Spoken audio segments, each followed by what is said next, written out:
من أجل التخطيط المشترك لوضع حلول عملية للتعامل مع التحديات التي تفرضها الفيضانات في بلادنا، تأتي هذه الورشة المنظمة من قبل الهلال الأحمر الموريتاني لعرض الدروس المستخلصة حول الإجراءات الاستباقية لمواجهة الفيضانات، وذلك في إطار برنامج دعم شبكة جمعيات الصليب الأحمر والهلال الأحمر لتكثيف العمل الوقائي من خلال بروتوكول مبسط للعمل المبكر يعزز استراتيجيات إدارة المخاطر الطبيعية.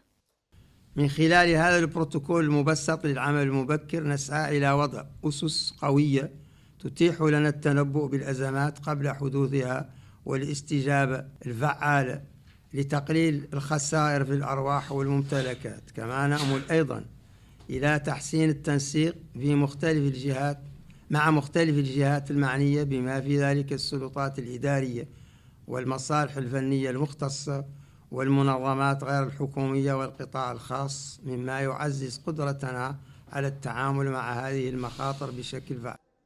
ممثل الاتحاد الدولي لجمعيات الصليب الأحمر والهلال الأحمر سادراك ماتاندا أوضح في كلمته إن هذه الورشة ستشكل فرصة مناسبة للتبادل المعرفي حول هذا الإطار الذي يحد من خطورة الفيضانات، مثمنا دور الشركاء التقنيين.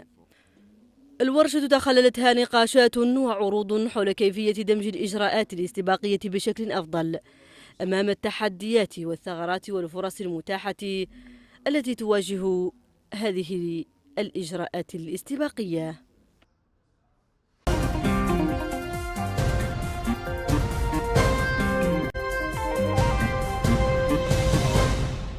Madame, Monsieur, bonsoir et bienvenue dans le journal. Le Croissant Rouge mauritanien a tenu ce matin un atelier consacré à la restitution de l'étude tirée des mesures anticipatives face aux inondations en Mauritanie. L'atelier vise par ailleurs à développer des solutions pérennes à même d'être appliquées sur le terrain en vue d'aplanir les impacts des inondations et renforcer la protection contre les dangers éventuel, nous a confié le représentant de la Fédération internationale du Croissant Rouge et de la Croix-Rouge.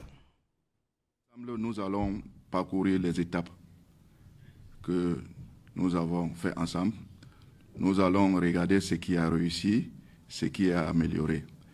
Et il est important de mentionner en cette occasion que le protocole que nous avons élaboré ensemble a été validé.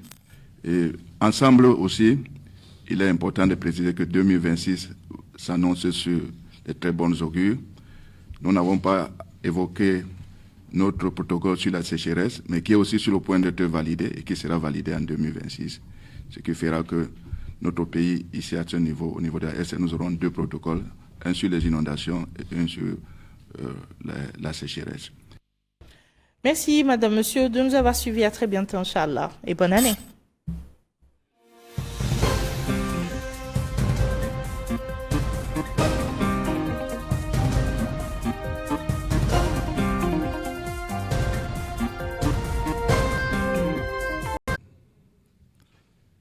Mesdames, Messieurs, bonjour.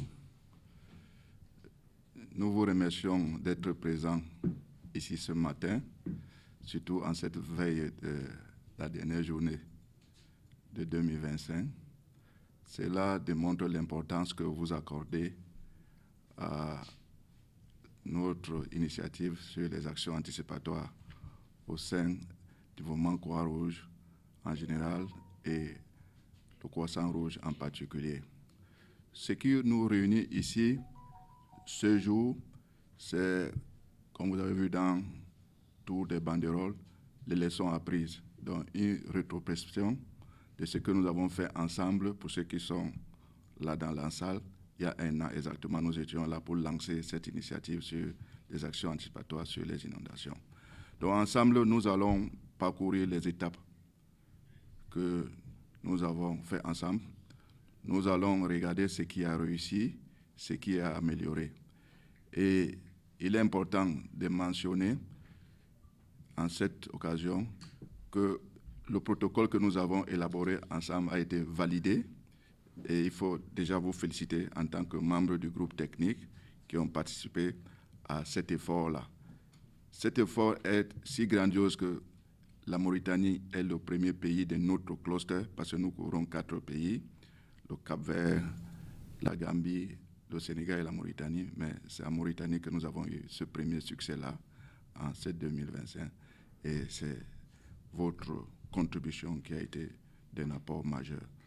Et ensemble aussi, il est important de préciser que 2026 s'annonce sur de très bonnes augures. Nous n'avons pas évoqué notre protocole sur la sécheresse, mais qui est aussi sur le point d'être validé et qui sera validé en 2026, ce qui fera que notre pays, ici à ce niveau, au niveau de la SN, nous aurons 2 protocoles, un sur les inondations et un sur la sécheresse. C'est aussi l'opportunité de dire que les partenaires techniques qui sont là ont été d'une grande importance. Nous avons vu votre participation active au dialogue sur les actions anticipatoires à Dakar. Il y a beaucoup ceux qui étaient présents et où vous êtes venus comme une équipe, où ensemble vous êtes engagés. Aussi en 2026, d'avoir une feuille de route. Et nous sommes prêts à vous accompagner, comme on le fait d'habitude, en collaboration avec les autres partenaires qui sont aussi au-dessous de la table, le système des Nations Unies et les autres ONG qui seront avec nous aussi en 2026 pour cette feuille de route. Et aussi faire le plaidoyer que, même si la feuille de route existe, que nous puissions avoir cette institutionnalisation, qu'on sache comment les actions anticipatoires seront prises en compte par l'État dans ce que nous appelons le système de gestion des catastrophes. Je vais donc m'arrêter là tout en vous souhaitant tous, par anticipation, bonne heureuse année 2026. C'est dans quelques heures. Les meilleurs vœux pour vos familles en termes de prospérité, de santé et surtout en termes de richesse. Merci beaucoup.